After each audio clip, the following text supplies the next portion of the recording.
ప్రపంచ మానవాళికి జీవనాధారం ప్రకృతి. ధరిత్రిపై ఉన్న జీవరాశి జీవించడానికి, భవిష్యత్తు తరం మనుగడ సాధించడానికి స్వచ్ఛమైన పర్యావరణం ఎంతో ముఖ్యం. కానీ ప్రకృతికి ముప్పు వాటిల్లుతోంది.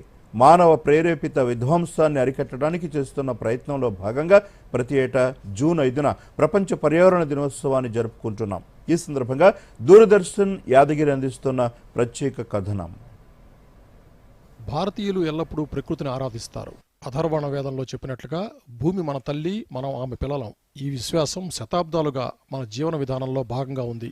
గత 11 సంవత్సరాలుగా నరేంద్ర మోదీ నాయకత్వంలో ఈ విశ్వాసం ఆచరణాత్మక చర్యగా మారింది. పర్యావరణ పరిరక్షణకు జరుగుతున్న ప్రయత్నాల్లో భారత్ అనుచరుడి నుంచి నాయకుడి స్థాయికి ఎదిగింది.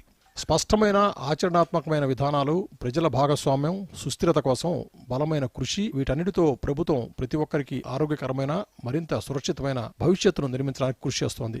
ఈ విశ్వంలో అన్ని గ్రహాల కన్నా భూగ్రహంపైనే మానవ మనుగడ ఉంది. మానవంతో పాటు అనేక జీవరాశులు నివసిస్తున్నాయి. జీవుల మనుగడకు అవసరమైన ప్రకృతి పర్యావరణాన్ని మనం కాపాడుకోవాలి.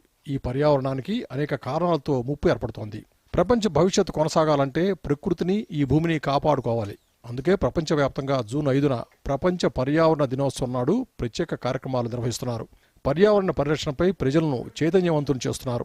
యునైటెడ్ నేషన్స్ ఎన్విరాన్మెంట్ ప్రోగ్రాం ఆధ్వర్యంలో 1973 జూన్ 5న మొదటిసారిగా ప్రపంచ పర్యావరణ దినోత్సవాన్ని నిర్వహించారు. ఈ ఏడాది ప్లాస్టిక్ కాలుష్యాన్ని ఎదుర్కొందాం అనే ఇతివృత్తంపై ఈ దినోత్సవాన్ని నిర్వహిస్తున్నారు. ఒకే మార్పు, ఒకే అలవాటు, ఒకే దేశం కలిసి కదులుతోంది అనే నినాదంతో కేంద్ర ప్రభుత్వం ప్రత్యేక కార్యక్రమాలు నిర్వహిస్తోంది. Meri life platform mission life ఉద్యమంలో చేరాలని పిలుపునిస్తోంది. దేశంలో పర్యావరణ పరిరక్షణకు కేంద్రం ఎన్నో ప్రయత్నాలు చేపట్టింది. ఇందులో భాగంగా గ్రీన్ ఎనర్జీని ప్రోత్సహిస్తోంది. పునరుత్పాదక శక్తిని వినియోగంలోకి తీసుకొస్తోంది. సింగిల్ యూజ్ ప్లాస్టిక్పై నిషేధం విధించింది. ఏక్ పేడ్ మాకే నామ్ మిషన్ లైఫ్ స్వచ్ఛ భారత్ పేరుతో పర్యావరణాన్ని కాపాడే ప్రయత్నం చేస్తోంది. ప్లాస్టిక్ వ్యర్థాల ప్రాసెసింగ్ను తప్పనిసరి చేసింది. దీని ఫలితంగా ఏటా సుమారు 30 లక్షల టన్నుల ప్లాస్టిక్ ప్యాకేజింగ్ రీసైక్లింగ్ జరుగుతోంది. ప్రధానమంత్రి మోదీ పర్యావరణ పరిరక్షణను కేవలం ఒక బాధ్యతగా కాకుండా ఒక నిబద్ధతగా భావించాలని పిలుపునిచ్చారు. ప్రస్తుత అవసరాలు, భవిష్యత్తు దృష్టిని సమతుల్యం చేస్తూ పర్యావరణ పరిరక్షణకు స్పష్టమైన రోడ్ మ్యాప్ను రూపొందించామన్నారు. मुझे खुशी है कि आज भारत ने ऐसे हर देश के सामने क्लाइमेट जस्टिस का सवाल उठाया है. साथियों, भारत की हजारों वर्ष पुरानी संस्कृति के दर्शन में ही प्रकृति भी है और प्रगति भी है.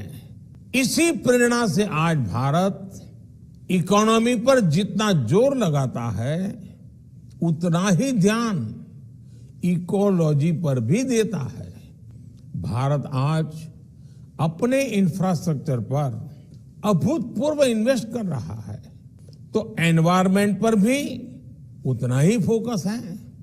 अगर एक तरफ भारत ने 4G और 5G कनेक्टिविटी का विस्तार किया, तो दूसरी तरफ अपने फॉरेस्ट कवर को भी बढ़ाया है. వాతావరణ మార్పుల నుంచి ఎదురవుతున్న సవాళ్లను ఎదుర్కొనేందుకు కేంద్రం 2030 నాటికి కార్బన్ ఉద్గారాలను బిలియన్ టన్నులకు తగ్గించాలని, దేశ ఇంధన అవసరాల్లో 50% పునరుత్పాదక ఇంధనాల ద్వారా సమకూర్చుకోవాలని లక్ష్యంగా పెట్టుకుంది. అలాగే వచ్చే 5 ఏళ్లలో శిలాజేతర ఇంధన శక్తిని 500 గిగావాట్లకు పెంచుకోవాలని, 2070 నాటికి ఉద్గారాలను 0 స్థాయికి తీసుకురావాలని కూడా లక్ష్యంగా నిర్దేశించింది. సుస్థిర భవిష్యత్తు కోసం 2015లో అంతర్జాతీయ సౌర కూటమిని ఏర్పాటు చేసి సౌర ఇంధనం ఉత్పత్తి, వినియోగం పట్ల ప్రపంచ దేశాలను ప్రోత్సహిస్తోంది. అదేవిధంగా జాతీయ గ్రీన్ హైడ్రోజన్ మిషన్ ఏర్పాటు చేసి ఇందులో 8 లక్షల కోట్ల రూపాయలు పెట్టుబడులు పెడుతోంది. సమగ్ర విధానాలు, నవకల్పనలు, ప్రజా కార్యాచరణ ద్వారా ప్లాస్టిక్ రహిత భారత్గా దేశాన్ని తీర్చిదిద్దేందుకు చర్యలు తీసుకుంటోంది. పర్యావరణ పరిరక్షణ కోసం ఇటు రాష్ట్ర ప్రభుత్వం కూడా ప్రత్యేక చర్యలు చేపట్టింది. మొక్కలు నాటడం, అర్బన్ పార్కులు, ప్రకృతి వనాల పెంపకంతో పర్యావరణ రక్షణకు పాటుపడుతోంది. అయితే ప్రభుత్వాలే కాదు, పౌరులు కూడా తమ వంతు బాధ్యతగా పర్యావరణ పరిరక్షణ కోసం పాటుపడాలి. అప్పుడే ప్రకృతిని కాపాడుకోవచ్చు. Bureau report, Doordarshan news.